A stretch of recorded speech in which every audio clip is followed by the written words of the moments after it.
Mesdames et messieurs, bonjour, bienvenue sur Liberty TV. Merci de nous rejoindre dans l'émission Les coulisses du voyage.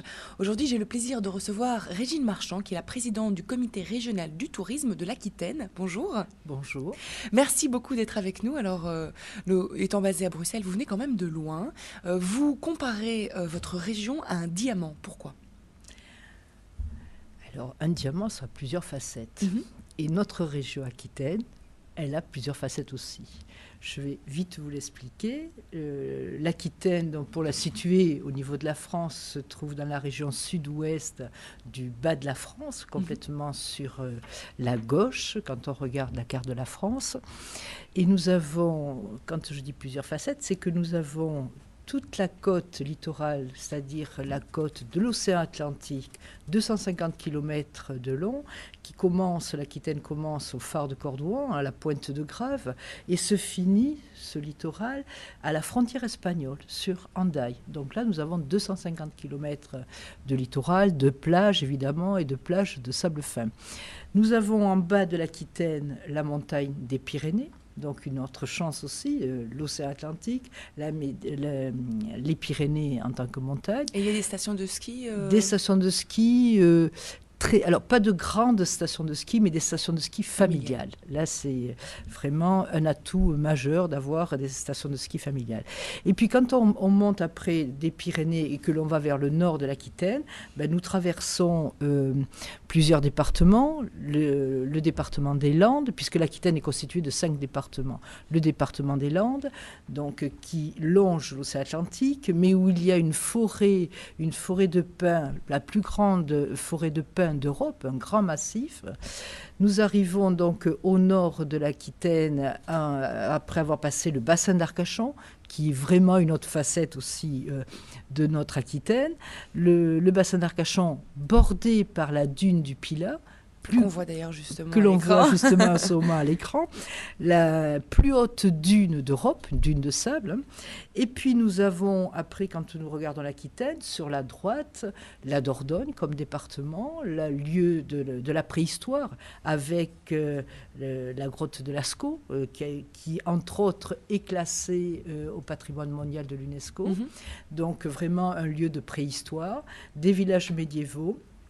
Et quand on re-rentre dans l'Aquitaine, nous avons les chemins de Compostelle, classés aussi au patrimoine mondial de l'UNESCO. Nous avons Bordeaux, la capitale de l'Aquitaine. Bordeaux, ville du XVIIIe siècle avec une architecture magnifique. Et la grande chance d'avoir ce vin de renommée mondiale qui porte le même nom que la capitale de l'Aquitaine. Alors, ville du XVIIIe siècle, vous l'avez dit, mais ville moderne malgré tout. Absolument. Absolument. Une ville qui a été transformée sur ces 2 dernières décennies, je vais dire, vraiment transformée, avec un tourisme urbain qui n'arrête pas d'augmenter. Alors au niveau du climat, on peut dire que vous jouissez d'un climat correct, très correct. Nous avons un climat sur l'ensemble de l'année, je dirais, qui est doux et surtout ensoleillé. Ça, c'est le principal, parce que justement, les nuages, on en a un petit peu marre parfois, à la fin de l'hiver, comme actuellement. Donc, c'est vrai que chez vous, il y a déjà des températures douces et surtout beaucoup d'ensoleillement. Tout à fait. En ce moment, nous avons, la semaine dernière, eu un très beau temps, même si nous avons eu une période de froid, comme tout le monde en Europe. Mais nous avons eu quand même, nous avons des belles journées. Et je peux vous dire que ce matin, quand je suis partie, je regardais dans les jardins, les jonquilles sont déjà en fleurs. Mais voilà, rien que ça. C'est vrai que ça donne un peu de motivation le matin quand on se lève. Absolument. Alors on peut dire que c'est également une région très sportive. Donc on peut faire du ski, on l'a dit. On peut également faire du surf. Il n'y a pas beaucoup d'endroits en France où on peut faire ça. Je crois que le surf en France, c'est sur la côte atlantique et en Aquitaine surtout que nous pouvons faire du surf. Mais nous pouvons faire aussi du ski dans nos stations de ski des Pyrénées. Nous pouvons faire du golf.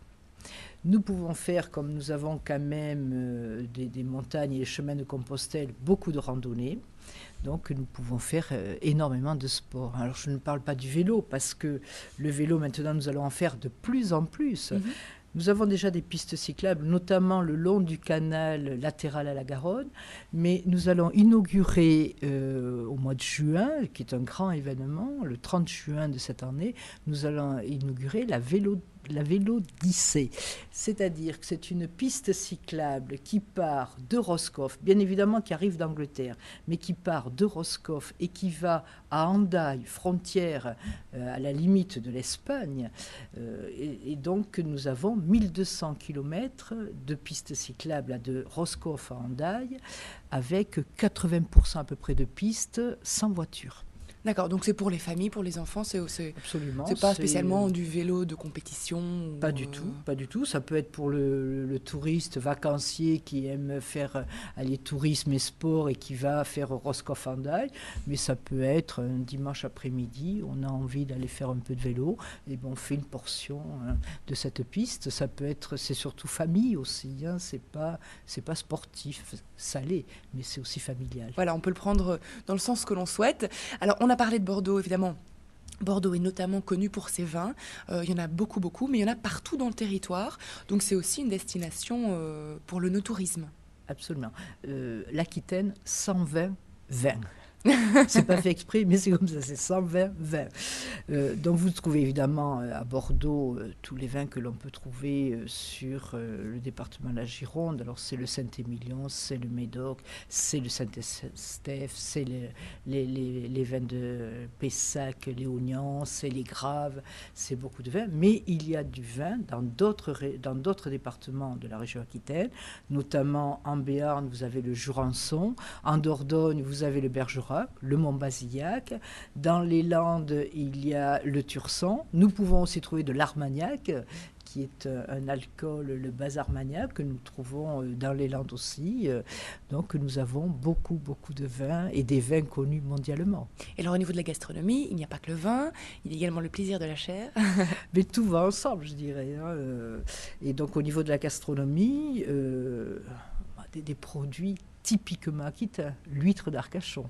Tout à fait. On ne la trouve qu'à Arcachon, sur le bassin d'Arcachon. L'huître d'Arcachon, le foie gras, on trouve du foie gras dans les Landes, on trouve du foie gras en Dordogne. Le pruneau d'Agen, la noix du Périgord, le piment d'Espelette, beaucoup de plats à consonance espagnole au niveau du Pays Basque, une gastronomie riche et variée. Et puis c'est l'occasion de se retrouver et de faire la fête, cette gastronomie, puisqu'il y a notamment les fêtes pour les huîtres pendant l'été, mais également la fête du vin à Bordeaux. Alors la fête du vin à Bordeaux est une fête impressionnante, parce que le long des quais, alors c'est une fête qui n'est faite qu'une fois tous les 2 ans. L'année suivante, ou l'année intercalaire, c'est la fête du fleuve. Donc une année la fête du fleuve, une année la fête du vin. Bordeaux fête le vin de Bordeaux. Et c'est une fête qui se passe le long de la Garonne, face à l'architecture du XVIIIe, puisque les quais sont bordés de façades du XVIIIe. C'est quelque chose de magnifique. Il y a énormément de producteurs. Le principe est que l'on achète une carte passe à 15 € avec un verre et que l'on a droit à des dégustations gratuites. Donc on est un peu comme... Vous savez, comme le chien, le Saint-Bernard, qui a son petit fil autour du cou, nous avons notre petit sac verre, qui porte notre verre, et on va de stand en stand déguster le vin. Finalement, il y a beaucoup d'occasions de rencontrer la population, d'entrer en contact avec eux, et puis de découvrir un peu leur façon de vivre. Oui, puis je dirais que c'est un petit peu notre façon de vivre en Aquitaine aussi, de rencontrer la population, parce qu'il y a énormément de fêtes. Alors, Bordeaux, ce sont des fêtes qui sont... pas très vieilles, qui ont quelques années, mais par contre vous avez des fêtes beaucoup plus vieilles dans le temps, notamment la fête de Bayonne. Tout à fait. Traditionnelle fête de Bayonne. Elle est connue, je crois, aussi mondialement. Oui, ça c'est sûr. Ce sont des fêtes qui se passent à nous, mais il y a d'autres fêtes. Il y a la fête de Dax, il y a la fête de Mont-de-Marsan, qui sont toujours sur des grandes fêtes où la population vit dans la rue pendant quelques temps, et vraiment c'est des grands plaisirs parce qu'on fait la fête. Voilà, tout à fait. Voilà, ça résume exactement ce qu'il faut dire. Alors, au niveau de l'hébergement, on peut parler aussi de Diamant, puisque vous avez beaucoup de sortes. Alors, il y a de l'hôtellerie de luxe, il y a également de charme, mais également des gîtes écolabellisés. Oui, des gîtes et des hôtels écolabellisés et des campings. Sur l'Aquitaine, on doit avoir aujourd'hui une vingtaine d'établissements, hôtels et campings qui sont écolabellisés. L'Aquitaine, d'ailleurs, est une des premières régions à avoir le plus d'établissements touristiques labellisés. Alors, on les reconnaît parce qu'ils ont une fleur verte. C'est une fleur de l'écolabel européen. C'est au niveau européen. Et donc nous avons soit des hôtels, soit des campings. Nous avons par exemple un camping à Ondres qui est à côté de Bayonne, qui se trouve dans les Landes. C'est un camping où la piscine est chauffée grâce à l'énergie solaire. C'est un camping où on fait le tri de déchets, où on récupère les eaux pluviales pour faire les arrosages. Donc c'est vraiment... vraiment une démarche... Oui, tout à fait. Nous sommes vraiment sur des hébergements écolabellisés. Nous avons d'autres hôtels, comme l'hôtel Les Vagues à Biscarrosse-Plage, un hôtel très sympathique où les chambres donnent directement dans les jardins, où nous avons à proximité de ces hôtels énormément de sentiers de randonnée, de pistes cyclables, où nous avons une carte au restaurant de cet hôtel qui est une carte de produits bio avec des produits du marché. Voilà, nous avons d'autres campings. Il y a un autre camping sur Hendaye aussi qui est écolabellisé. Un hôtel sur Arcachon qui s'appelle la Ville d'Hiver. C'est un hôtel qui a été... c'est une ancienne usine de Compagnie Générale des Eaux qui a été rénovée. D'accord, dans le concept justement ou avec une démarche d'éco-conception.